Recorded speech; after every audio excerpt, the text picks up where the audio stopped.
राम भारत, जय Shri Ram, Vande Mataram. The Lucknow dialogues पर आप सभी का बहुत बहुत स्वागत है। एक छोटा सा वीडियो। भारत और पाकिस्तान क्या कंप्लीट वॉर की कगार पर आकर खड़े हो गए हैं? मुझे पूरी उम्मीद है कि नहीं। और क्योंकि फॉर श्योर भारत की इसमें रुचि थी ही नहीं, शुरू से भारत की इसमें कोई इंटरेस्ट उसका था ही नहीं। और भारत सिर्फ एक चीज़ क्लियर करना चाहता था कि पाकिस्तान से जो लोग आए थे, सरहद पार करके आए थे और उन्होंने हमारे जो निर्दोष नागरिक हैं, जो अपने परिवारों के साथ में छुट्टियां मनाने के लिए आए थे, उनकी हत्या कर दी थी उन्होंने। पॉइंट ब्लैंक रेंज से मार करके, धर्म पूछ करके उनकी जो है हत्या कर दी गई थी। तो ऐसे लोग, ऐसे टेररिस्ट जो हैं, वो बिना कीमत चुकाए नहीं जा सकते, उनको छोड़ा नहीं जा सकता है। इसीलिए भारत ने सिर्फ एक बार एक जिसको कहते हैं ना सेल्फ डिफेंस या आत्मरक्षात्मक प्रतिक्रिया दी है, और एक आतंकवादी जो हमला हुआ था उसके खिलाफ अपना रिएक्शन दिया था। और भारत ने इसको बहुत ही सावधानी पूर्ण तरीके से और बहुत योजनाबद्ध तरीके से अपना ये एक्शन लिया था। और उसने केवल जो नोन आतंकवादी ठिकाने थे, जो जानते थे कि हाँ यहाँ पे आतंकवादी ठिकाने हैं, उन्हीं को निशाना बनाया। और वो भी कब बनाया? रात के समय में। रात के समय में जब सड़क पर आम नागरिक होता ही नहीं है या बहुत कम पब्लिक सड़क पर होती है। और उसने पाकिस्तान की किसी भी सरकारी ऑफिस को या जो उनका अपना मिलिट्री संस्थान होते हैं या सैन्य संस्थान जो होते हैं, उसको छूने से साफ परहेज़ किया है। और ये दिखाता है, ये एक इंडिकेशन था कि भारत किसी भी लंबे युद्ध की शुरुआत में इंटरेस्टेड नहीं था, कोई शुरुआत नहीं करना चाहता था, बल्कि ये एक बार की वंस एंड फॉर ऑल की गई एक कार्रवाई थी जिसमें भारत ने बदला ले लिया था उन आतंकवादियों से जिन्होंने हमारे हिंदुस्तान के निर्दोष नागरिकों को उनकी हत्या की थी। लेकिन अनफॉर्चुनेटली पाकिस्तान का जो रवैया रहा है वो बहुत ज़्यादा आक्रामक रहा है और नियंत्रण रेखा पर भारी गोलाबारी उन्होंने की है, जिसमें रिपोर्ट्स जो आई हैं उसमें 19 भारतीय नागरिक मारे गए हैं और 59 जो है वो बहुत ज़्यादा गंभीर रूप से घायल हुए हैं। और भारत को भी जवाब देना था, बिल्कुल जवाब दिया था, लेकिन भारत ने इसकी प्रतिक्रिया जो है बहुत माइल्ड तरीके से दिया है। उन्होंने ड्रोन्स यूज़ करके दिया है, लेकिन जब पाकिस्तान ने भारत के जो सैन्य ठिकाने हैं उन पर ड्रोन और मिसाइलों से निशाना जब बनाना शुरू किया तो भारतीय वायुसेना जो है उसने उसको रोक दिया।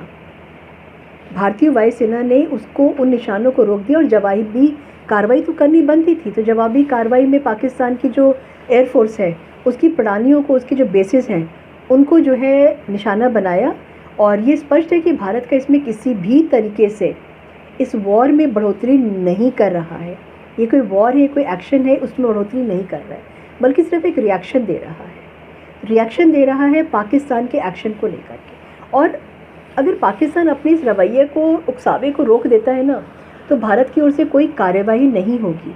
इसका मुझे 100% जो है वो श्योरिटी है। बिकॉज ये चीज़ MEA की जब प्रेस कॉन्फ्रेंस हुई थी उसमें भी बोला गया था। भारत की एक सवाल ये उठता है कि भारत की प्रतिक्रिया जो शुरू से सटीक और संयमित रही है, लेकिन जो रिपोर्ट्स आई हैं उन रिपोर्ट्स में पाकिस्तान में बच्चे मारे गए हैं और एक शायद मस्जिद नष्ट हुई है। क्या वास्तव में ये संयमित और सटीक इसको कहा जा सकता है?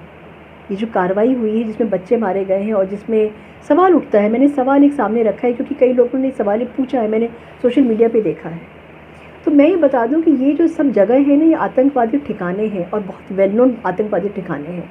बहावलपुर में जैश ए मोहम्मद का एक हेडक्वार्टर है और मुरीदिके में लश्कर तैयबा का एक हेडक्वार्टर है। जानी मानी जगह है, आतंकवादी ठिकाने हैं और ये मासूम स्थान तो हो ही नहीं सकते हैं। अगर कोई भी आम नागरिक वहाँ पे था, नॉर्मल सिटीज़न अगर वहाँ पे था, तो आतंकवादी नेताओं के परिवार वाले थे या जो वहाँ पे ट्रेनिंग ले रहे थे वो रहे होंगे। ऐसे ठिकानों पर नॉर्मल आदमी नहीं जा सकता है। और हम कोई आतंकवादी नहीं और किसी आम नागरिक को मारने में हमारी कोई रुचि भी नहीं है। हम आतंकवाद को बढ़ावा नहीं देते हैं, ना हम उसको रिकॉग्नाइज़ करते हैं और ना हमारी कोई रुचि है। लेकिन ये स्थान केवल भारत में ही नहीं है, बल्कि अंतर्राष्ट्रीय जो खुफिया एजेंसियां हैं उनके द्वारा भी आतंकवादों के जो ठिकाने हैं ना, उनको पिन पॉइंट किया गया है, उनको चिन्हित किया गया है। सिर्फ भारत ने नहीं किया है, इंटरनेशनली भी चीज़ ये पिन पॉइंट कर दी गई है। ये स्कूल मस्जिदें हैं या घर नहीं हैं, ये आतंकवादियों के ट्रेनिंग सेंटर्स हैं, वित्त पोषित करने और भारत में जो निर्दोष है ना उनको मारने के लिए वहाँ पे ट्रेनिंग दी जाती है। वो ऐसे ऐसे केंद्र हैं जहाँ पे भारत के भारतवासियों को, निर्दोष भारतवासियों को निशाना बनाने के लिए ट्रेनिंग मिलती है। और भारत ने इसी के ऊपर तो अपनी प्रतिक्रिया दी है। क्या गलत किया है भारत ने? पाकिस्तान एक ऐसा राष्ट्र है जो आतंकवाद को प्रायोजित करता है, उसका एडवर्टीज़मेंट करता है, लेकिन फिर उसके बाद ये पूछते हैं कि इसका सबूत क्या है। आप खुद ये काम करते हैं, उसके बाद आकर ये भी पूछते हैं कि भैया ये सबूत इस बात का क्या है। पाकिस्तान हमेशा से इनकार करता आया है। पाकिस्तान ने कभी एक्सेप्ट ही नहीं किया है, क्योंकि 2008 में जब मुंबई हमला हुआ था उसमें 170 लोग मारे गए थे। तो पाकिस्तान ने तब भी अपनी कोई भूमिका इसमें होने से इनकार कर दिया था, एक्सेप्ट ही नहीं किया था, जब तक कि एक आतंकवादी कसाब पकड़ा नहीं गया था, जिसको कलावा बांध करके हिंदू बताने की कोशिश की थी। ओसामा बिन लादेन की अगर मैं बात करती हूँ तो पाकिस्तान के एक सैन्य छावनी के पास वो पाया गया था। तब तक उन्होंने इस ओसामा बिन लादेन की जो मौजूदगी थी उससे इनकार किया था, उसको एक्सेप्ट ही नहीं किया था। और यही पाकिस्तान की ना जो रणनीति है वो यही रही है, सबूत दिखाओ, प्रूफ दिखाओ। लेकिन जो खुफिया सूचनाएं जो होती हैं ना और इंटरसेप्ट होती हैं और जो सिचुएशनल सबूत होते हैं वही काफ़ी होते हैं। और भारत एक स्टेटस को शक्ति है, वो पाकिस्तान से कुछ भी नहीं चाहता है। स्टेटस को शक्ति कुछ भी नहीं चाहता है। भारत की जो प्राथमिकता है वो है अपनी अर्थव्यवस्था, क्योंकि हम ग्रोइंग इकोनॉमी हैं, हम प्रोग्रेसिव इकोनॉमी, प्रोग्रेसिव कंट्री हैं। तो हमारी अर्थव्यवस्था, हमारी इकोनॉमी, हमारी टेक्नोलॉजी और हमारे जो यंगस्टर्स हैं उनका जो फ्यूचर क्या है उसके ऊपर हम ध्यान देते हैं। और पाकिस्तान एक रिविजनिस्ट शक्ति है, वो कश्मीर चाहता है, धर्म के नाम पर भारत के हिस्से करने का दावा करता है। रिग्रेसिव, जिसको हम रिग्रेसिव कहते हैं, प्रोग्रेसिव नहीं कहते हैं। भारत के 200 मिलियन जो मुस्लिम हैं, क्या वो भी पाकिस्तान लेना चाहते हैं? बहुत मौखरी, बहुत हंसी वाली चीज़ है। क्या वो भी लेना चाहते हैं? तो 30 सालों से पाकिस्तान जो है ना वो आतंकवाद के ज़रिए भारत को 1000 कट देने की नीति अपना रहा है, अंदर भी और बाहर भी। और कश्मीर को हथियाने के लिए वो पूरी पुरजोर कोशिश कर रहा है। हर बार वो नाकाम रहा है, क्योंकि हमारी सेना ने उसको घुटने टिकवा दिए। हमारी सेना ने पॉसिबल होने भी नहीं दिया है और आगे भी यही होता रहेगा। भारत अब हर हमले पर अपना जो रिएक्शन है ना वो बढ़ा रहा है। मुंबई में जो 2008 के बाद जो कूटनीति थी ना, पठानकोट के बाद में ISI को जो जांच में बुलाया गया था, और पुलवामा के बाद जो एयर स्ट्राइक हुई थी, और अब पहलगांव के बाद, पहलगांव में जो हिंदू जेनोसाइड हुआ था उसके बाद जो 9 ठिकानों पर हमला किया गया है, वो दिखाता है भारत क्या चाहता है, भारत का रिएक्शन। और ऑपरेशन सिंदूर की अगर मैं बात करती हूँ तो सिंदूर एक सुहागन स्त्री का एक गहना है, वो पहना जाता है, वो पहनाया जाता है शादी के टाइम पर। और पहलगाम हमले में जो सबसे ज़्यादा मार्मिक, जो सबसे ज़्यादा दिल तोड़ने वाला जो फ़ोटो थी, वो एक थी न्यूली वेड वाइफ की, जो अपने डेड हस्बैंड के शव के पास बैठ करके विलाप कर रही थी। उसका सिंदूर मिटा दिया गया। बहुत ही टचिंग और हृदय विदारक, जिसको हम कहते हैं ना, उस तरीके की वो फ़ोटो आई थी। और आतंकवाद ने उसकी जो ज़िंदगी में जो आगे रंग और आने वाले थे, ज़िंदगी में रंग भरने वाले थे, आतंकवादी टेररिज्म ने उसका जो है वो रूप छीन लिया। और ये नाम जो है ना, ऑपरेशन सिंदूर, बहुत इमोशनल है, बहुत शक्तिशाली है और बहुत टू दी पॉइंट है, एकदम एब्सोल्यूट करेक्ट है। और इस सिंदूर के खून जैसे रंग की भी बात जो है ना वो याद दिलाता है कि जो हमारे देश में बहाया गया था, क्योंकि सिंदूर लाल हम पहनते हैं, ऐसा किया गया था, इसीलिए इसका नाम रखा गया है। और एक सवाल ये उठता है कि यार ऐसे जो गंभीर संकट को हम क्या एक अवसर में बदल सकते हैं? ये जो गंभीर संकट इतना आया है, तो मैं ये बोलूँगी कि भारत पहले से ही बहुत ज़्यादा संयम रहा है, बहुत संयमता बरत रहा है। उसने कोई नई कार्रवाई नहीं शुरू की, ना करेगा। अगर लेकिन पाकिस्तान हमला बंद करता है तो सब खत्म हो सकता है। लेकिन पाकिस्तान है कि मान ही नहीं रहा है। भारत कोई युद्ध नहीं चाहता है, भारत को कभी वॉर में इंटरेस्ट रहा ही नहीं है। लेकिन अगर पाकिस्तान चाहता है तो भारत तैयार है और मुंह तोड़ जवाब दे रहा है भारत। और पाकिस्तान को ये समझना होगा कि जो युद्ध का परिणाम है ना वो किसके पक्ष में होगा। ये जानते हुए भी कि डिसीजन किसके फेवर में जाएगा, पाकिस्तान बचकानी हरकत कर रहा है।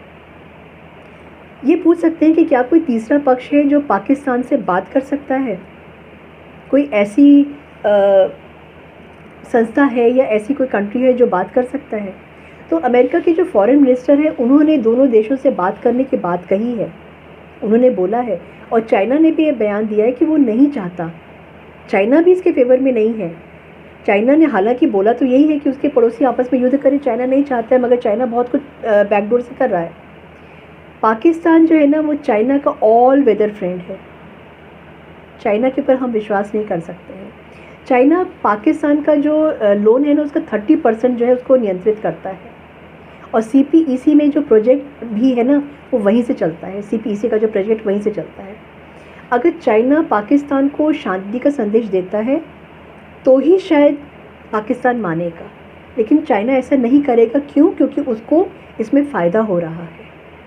एक रिपोर्ट कहती है कि अमेरिका के जो वाइस प्रेसिडेंट हैं उनके द्वारा ये बोला गया कि संयम रखने की सलाह दी गई थी भारत को, जिससे कि भारत में अच्छी खासी नाराज़गी है। क्या ये सच है? भारत तो देखो पहले से ही संयम की नीति अपना चुका है। और अगर अमेरिका संयम की सलाह इस समय देता है तो पहले वो जो खुद की अपनाई जा चुकी नीति है उसके ऊपर वो बात करे। उन्हें पाकिस्तान से कहना चाहिए, वो हमसे ना बोलें, वो पाकिस्तान से कहना चाहिए कि भाई हमला बंद करो। भारत जवाब नहीं दे रहा है, भारत सिर्फ रिटेलिएट कर रहा है, जवाब ही दे रहा है, भारत युद्ध नहीं चाहता है। लेकिन अपना आत्मसम्मान बनाए, डेफिनेटली अपना सेल्फ रिस्पेक्ट बनाए रखेगा भारत, उसमें कभी चुकेगा नहीं। हम दोनों पक्षों में कोई जो न्यूक्लियर है उसका साइबर रैटलिंग क्या देखा गया है? दोनों कंट्रीज़ जो हैं वो न्यूक्लियर पावर में है उनके पास में। भारत की एक नीति है नो फर्स्ट यूज़, भारत कभी भी पहले परमाणु हथियार नहीं चलाएगा। Although Pakistan has no such policy, ये कोई पॉलिसी नहीं है and they can go ahead.